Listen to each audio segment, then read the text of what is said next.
You know, it's hard to believe that such seemingly insignificant events can tell us so much about Hyrule's history. But is Hyrule really the medieval fantasy land we are all led to believe? Believe it or not, but Hyrule has a hidden dark reality, a hidden truth that has evaded the chronicle.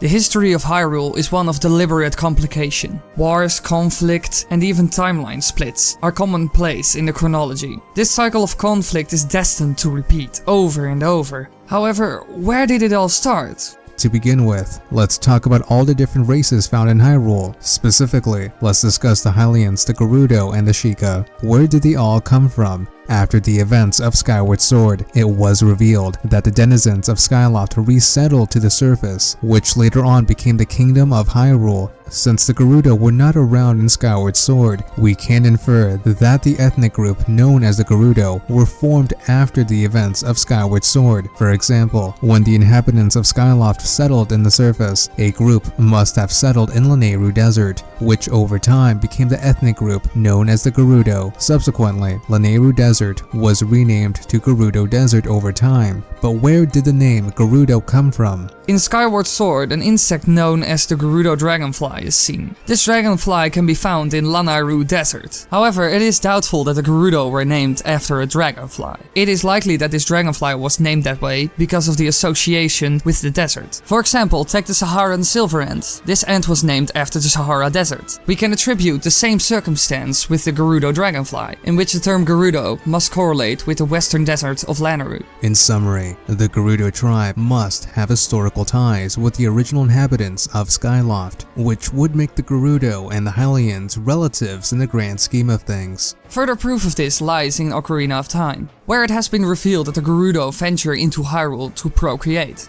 But what about the Sheikah? Well, thanks to the events of Skyward Sword, it has been clarified that the Sheikah are the guardians of the goddess Hylia. Furthermore, the Sheikah tribe is one of the oldest races in all of Hyrule. In fact, according to Hyrule Historia, the Sheikah tribe actually predates the Kingdom of Hyrule. In regards to the Gorons and the Zora, the Gorons along with the Sheikah are some of the oldest races in Hyrule's history. The Goron physique has hardly changed at all throughout the Zelda timeline. In regards to the Zora, we do know that the race descended from the Perella in the events of Skyward Sword. So if we account for all the major races in Hyrule in a continuum, we have Skyloftians, which over time became Hylians, and the Gerudo. The Sheikah and the Goron tribes have largely been unchanged throughout the ages, and the Zora tribe evolved steadily from the Perella. But what happened prior to all of this? What is the original Flashpoint of the Legend of Zelda series? To answer this question, let's go back to Lanayru Desert. Over the course of Skyward Sword, it has been revealed that this desert was once a lush green environment, and looking at the ancient robots and the technologically advanced artifacts left behind, we can infer that a technologically advanced civilization once dominated the world. Evidence to this fact lays in Fi's statement when describing the Technoblin. These bokoblins wield sophisticated weaponry created by an ancient and highly evolved civilization.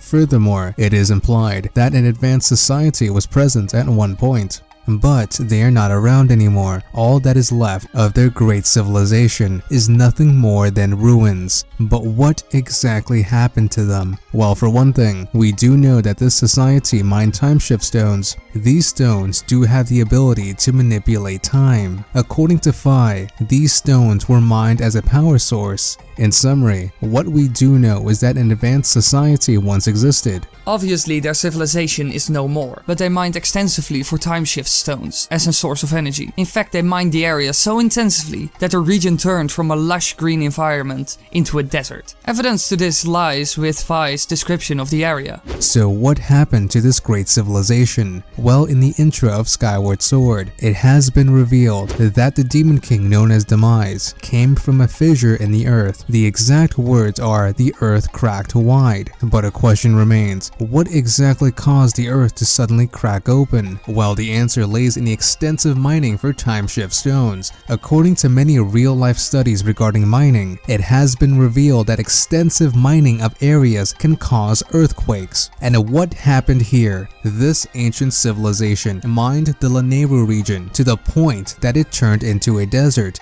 And who was a part of this ancient civilization? Well, it is likely that humanity took part in this society, the forefathers of Skyloftians, Hyruleans, and the Gerudo. To properly explain all of this, let's break down the situation. During the era of creation, the golden goddesses created the world, along with the original races that included humanity. They also left behind a Triforce, an immensely powerful object, capable of turning anyone's wish into reality. The goddess Hylia, along with her guardians, which are the race known as the Sheikah, looked after the Triforce. Over the course of Skyward Sword, the dragons such as Pharaon, Eldin, and Lanayru acted as Hylia's auxiliaries in looking after the world. Evidence to this lays in Pharaon's quote, "Those with manners address me as Pharaon, warden of the woods. I was appointed by the goddess herself. Though my current stature is less than, well, intimidating, shall we say, know that you stand in the presence of a loyal servant of the goddess." To wrap things up, the goddess Hylia, along with her Sheikah and the ancient dragons, had a substantial grip on the world. In other words, Hylia, the Sheikah, and the dragons had a prominent role in this civilization. Eventually, this society developed to immense feats. Humanity, along with other ancient tribes, must have been a part of said civilization. We will explain more about this later. However, this society developed to the point that finding a good source of energy became top priority. In their pursuit for energy, they mined extensively for time shift stones. Since mining in itself is an extremely dangerous task to do, the dragon Lanayru constructed robots to mine time shift stones for the increasing demand for energy. And considering the volatile nature of time shift stones, humans were not allowed near the mining facility. However, mining does have a substantial effect on the environment. In many real-life instances, mining does contribute to pollution. We do see a similar trend in Lanayru mines, in which the once green Lanayru region turned into a desert. Evidence to this lays within this quote dealing with the floor supervisor. "Plants are drying out. Let's keep Lanayru green." From this, it is obvious that this society knew that they were polluting the environment but did so anyways. I am assuming that time shift stones are a non-renewable resource, considering we don't see much of it later on in the timeline, aside from a few artifacts like the Ocarina of Time, which is made out of the same material. And as we have stated, extensive mining of areas can lead to potential earthquakes. There are copious amounts of research that supports this conclusion. In other words, it could have been the extensive mining of time shift stones that led to a great earthquake in which the earth cracked wide open. This in turn unleashed the Demon King Demise along with his horde. As a result, Demise and his army butchered humanity into near extinction. That was when humanity was saved by the goddess Hylia, in which she gathered up the surviving humans and sent them skyward to save them. With the last humans saved, she launched her offensive against Demise with the remaining ancient tribes, ultimately defeating Demise temporarily. The humans that were saved settled on Skyloft for potentially hundreds of years. Eventually, they were known as Skyloftians. After the events of Skyward Sword, these Skyloftians resettled back into the surface, which later gave rise to the Gerudo and Hyrulean races. However, the biggest piece of evidence that supports this whole ordeal lays in Eldin's words. Yes, this mountain was not always such a dangerous and unforgiving place. There was a time when those above ground and those below lived together in harmony by the blessing of the great mountain. The desolation that you see now is all that remains to remind us of those glorious days. Eldin is likely reminiscing on the prior society that was around before the ancient war, and the glory that was around that civilization. But this society is no more. Simply put, the entire Zelda series that came afterwards is set in a post-apocalyptic environment, in which Hyrule in essence is experiencing a dark age, completely ignorant of how technologically advanced their ancestors were. More evidence supporting this conclusion lays in the ancient robot known as Scrapper. This robot was owned by Gonzo, the Bazaar owner's grandfather. Not only that, but his grandfather knew how to repair this ancient robot. From this, we can infer that humanity at one point was technologically advanced enough to comprehend time shift technology, which is a knowledge that was passed down by the future Hyruleans with the creation of the Ocarina of Time. And if that isn't enough proof for you, then look at the Gorons, specifically Gorko. What is his profession? Archaeology. This Goron is attempting to learn more about the lost past before the ancient war. Moreover, he seeks to reclaim lost knowledge of the previous civilization, similar to how scholars in the Middle Ages would strive to learn more about the fall of the ancient Roman Empire.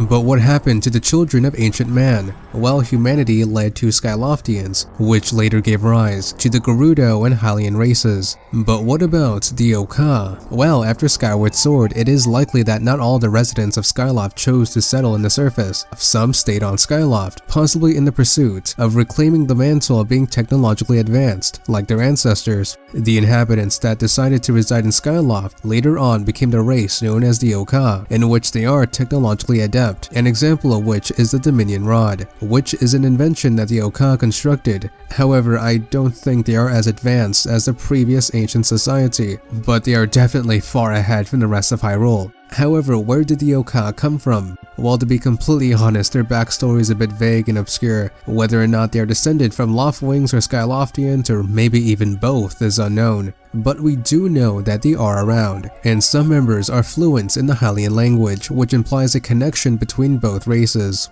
In summary, the Golden Goddesses created the world along with the life in it. They left behind a Triforce, but the relic was under the protection of the goddess Hylia. Hylia, along with the Sheikah and the dragon, spearheaded an ancient society. Humanity, along with the other races, developed to extraordinary heights, but they met across an energy issue. Simply put, they needed to find a good power source. In their pursuit, they found the timeshift stones to satisfy their lust, but consequently it destroyed the environment, which inevitably led to their own demise, in which an earthquake spurred as a result of their constant mining of the world. The ensuing ancient battle drove humanity to near extinction. However, the goddess Hylia saved them by sending the surviving humans skyward and implementing a plan in advance, which is evident in the events of Skyward Sword. After the events of Skyward Sword, Skyloftians resettled back to the surface, which gave rise to the Gerudo and Hyrulean races. In the sky, the remaining Skyloftians, in some way or another, became the Oka. And wow, that is quite a gene pool. Come to think of it, this looks a lot like something you would see in Fallout. But moving on, this effectively makes the rest of the Zelda timeline that came after the era of the goddess Hylia to take place in a post-apocalyptic environment, in which humanity used to be a part of an advanced society, but now they are nothing more than a bunch of medieval tribes fighting against each other. By and large, however, Hyrule's history is certainly a tragic one. The endless cycle of violence that Hyrule is subjugated to can be found in the original Flashpoint, the ancient battle. But if anything has survived through the bloody pages of Hyrule's history, it is this. The culture, members of Skyloft's Knight Academy, wears this unique uniform which became the standard for Link's attire for the rest of the chronicle. In many ways, an odd character known as Tingle is the very symbol of this cultural preservation. Tingle is found throughout the Zelda timeline spanning thousands of years. His origin? Well, you can find a plushie of him in Zelda's room in Skyward Sword. In other words, it is interesting that despite all of the wars, culture, albeit a bit transformed throughout the ages, can still be preserved. And with it, we have the tragedy of Hyrule. Is Hyrule destined to repeat this continuous cycle of violence over and over, or will Hyrule reclaim the lost mantle of their ancestors? Well, we can only guess, but Hyrule is likely not the medieval fantasy land of legend, but rather a remnant of a forgotten past dealing with an advanced society. Will Hyrule reclaim its ancient past and become a developed civilization? Perhaps. But a question still remains. What happened to all the time shift technology? Well, that is a theory for another day.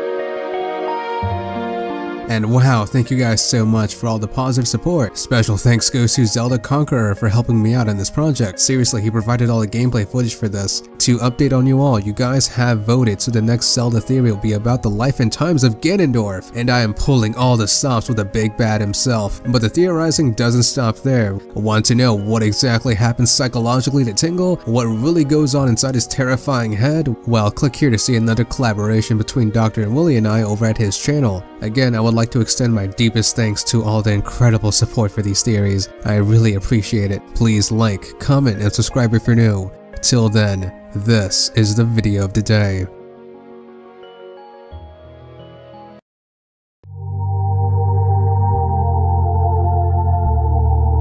I can't believe. I just can't believe. It's going to be fine. We are safe here in the sky. But will they ever remember us? Our achievements, our legacy? Or will they repeat all of the mistakes we've made? All of our history is lost because of our own demise. Her Grace, Hylia, will keep us safe. She has to. I don't care what the future will bring. We are alive, and that's what matters. Is that a good thing, though? I don't understand. Look at the surface. We damaged the Earth more so than demise ever could. Maybe it's good that we are still alive, but we should never go back to the surface. The only thing left down there is an endless cycle of pain. Hopefully, future man won't ever return.